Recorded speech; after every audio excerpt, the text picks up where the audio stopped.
It is December 14th, 1941. Another week of the war and another 81,000 casualties. Fortunately, there's another 1,000 guns, although I keep trying to put myself to bed at night telling myself that they're obsolete. I'm not going to dig into the statistics to find out if I'm correct on that. 12 tanks ain't bad, and one random-ass airplane, even though I grounded my entire air fleet last week, will not hurt me. But what does stand out to me is down in the combat unit alert section. Sitting down here in the line unready of the 101 units.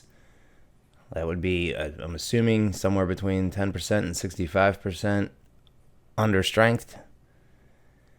Makes me kind of curious as to what actually happened this week. Where did he hit me, and where were the battles?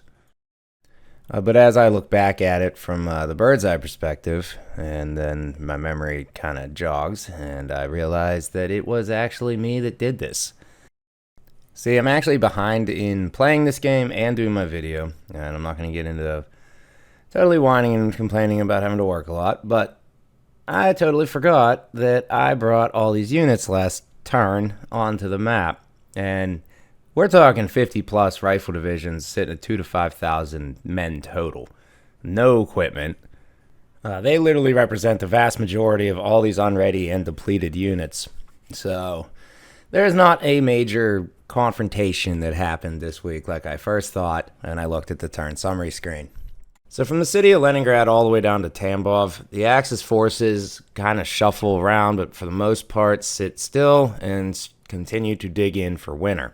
In the south, near the city of Rostov, I'm still trying to figure out where his winter plans are. Most of his units are retreating, so we're going to have to wait and find that out, I guess, in the next several weeks. The only combat appears, once again, in the Voronezh region.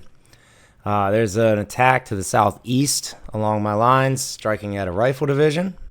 This is followed up with a strike northeast of the city. This hits 2 rifle divisions, so I have 2 new holes pushed through my lines, and all 3 of these units are shattered.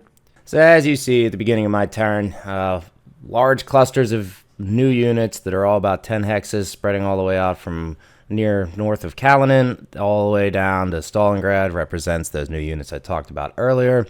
And we have the 2 holes in the lines here. But moving down towards the recently conquered cities of Krasnodar and Mayakop, his forces continue to move forward. He does have a couple of my units cut off and isolated, which is fine. Those are mostly brigades.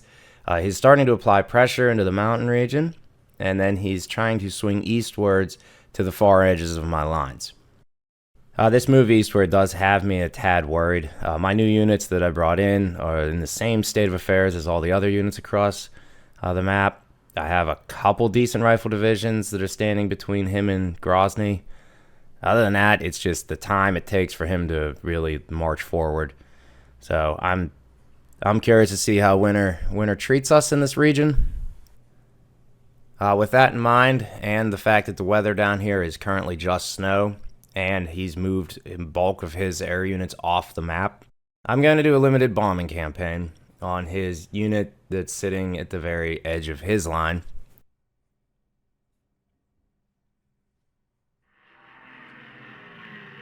So the goal here is to see the operational losses in a snowstorm while his airplanes have been moved off the map.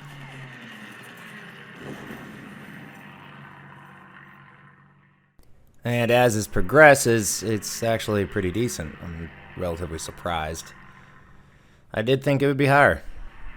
Unfortunately, the results are exactly what you would expect with poor weather. We don't really do any damage at all. Nothing really to write home about. All these interdiction effects across the 7 days, I've yet to see actually matter.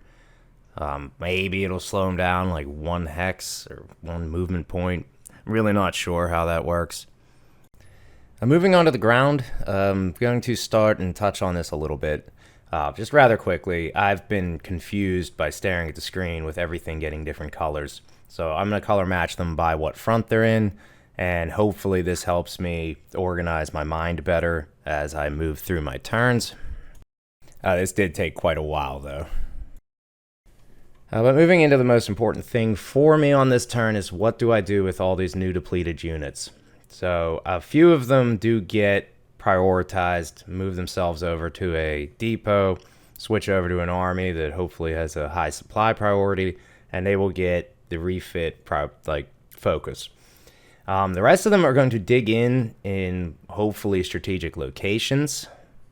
So here in Ryazan, my thought process is to start building forts along the edge of this forest. The light woods will give me a ×2 bonus if he's able to push through my lines. Best case scenario, I use them eventually in the reconquering of Tula and Veroneza, but as of now, things have not gone great in offensive regions. Further south towards Stalingrad, the focus point here is going to be along the river, where I've already built a couple forts, and then it's just a matter of seeing how fast these units build up. I'm not sure how that's going to go, because it's still going to tax my manpower pool a lot, because there's still going to be combat going on, but I feel like I needed to have more units on the map, and sitting in the reserves might not have been the best approach. It's here in the far south, though, where I'm mostly worried. I'm not going to be able to protect them or hide them, and they cannot see combat. So if my opponent continues to be aggressive and push forward, I'm not going to be able to dig in along this major river.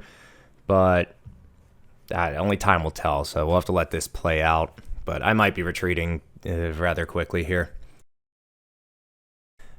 When it comes to my frontline units actually doing something, I only choose 2 locations. The 54th here hits at a motorized division. The results are a stalemate. I'll take the 3 guns, but I was hoping to push through the level 2 forts there with the 8.1 to 2.5 advantage. So semi-disappointing that didn't happen. And after having a week's rest, Zhukov goes back on the offensive, striking at the 335th Static Division.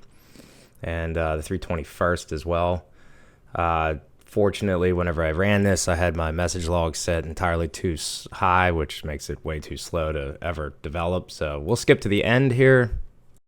The end result is him retreating. What I don't understand is he seems like he carried his level 1 forts with him. So either I'm just not seeing what's going on behind his lines and they are level 1, and he just fell back into that position, or there's something about this I don't understand, which is probably correct.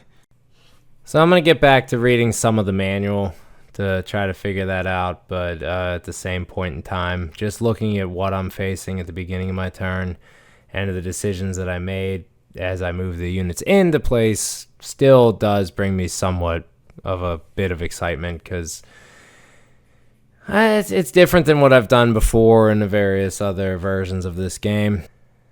Even in the south, as frustrating as it's grown, it still makes me intrigued to see what's going to happen when I get the turn back. So I'm going to send it over, and then we're going to see what happens. As I've said, probably for 26 turns now.